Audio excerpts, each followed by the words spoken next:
Dinamarca tiene un plan para acabar con el uso del móvil durante el horario de clase.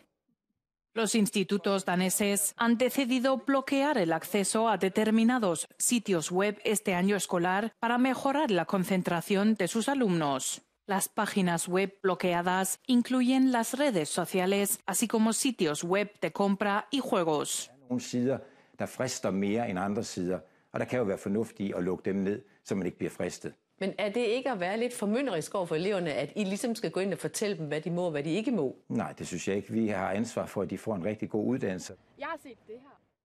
Pero la medida no convence a los jóvenes. Vi var alle sammen meget sådan, at det var lidt nederen, ikke? At man ikke selv kunne få lov til at gå ind på, hvad man ville. Som elev tror jeg også, man føler lidt, at nogle af ens rettigheder eller friheder bliver taget fra en. Sin embargo, los jóvenes dicen que las nuevas normas son fáciles de esquivar.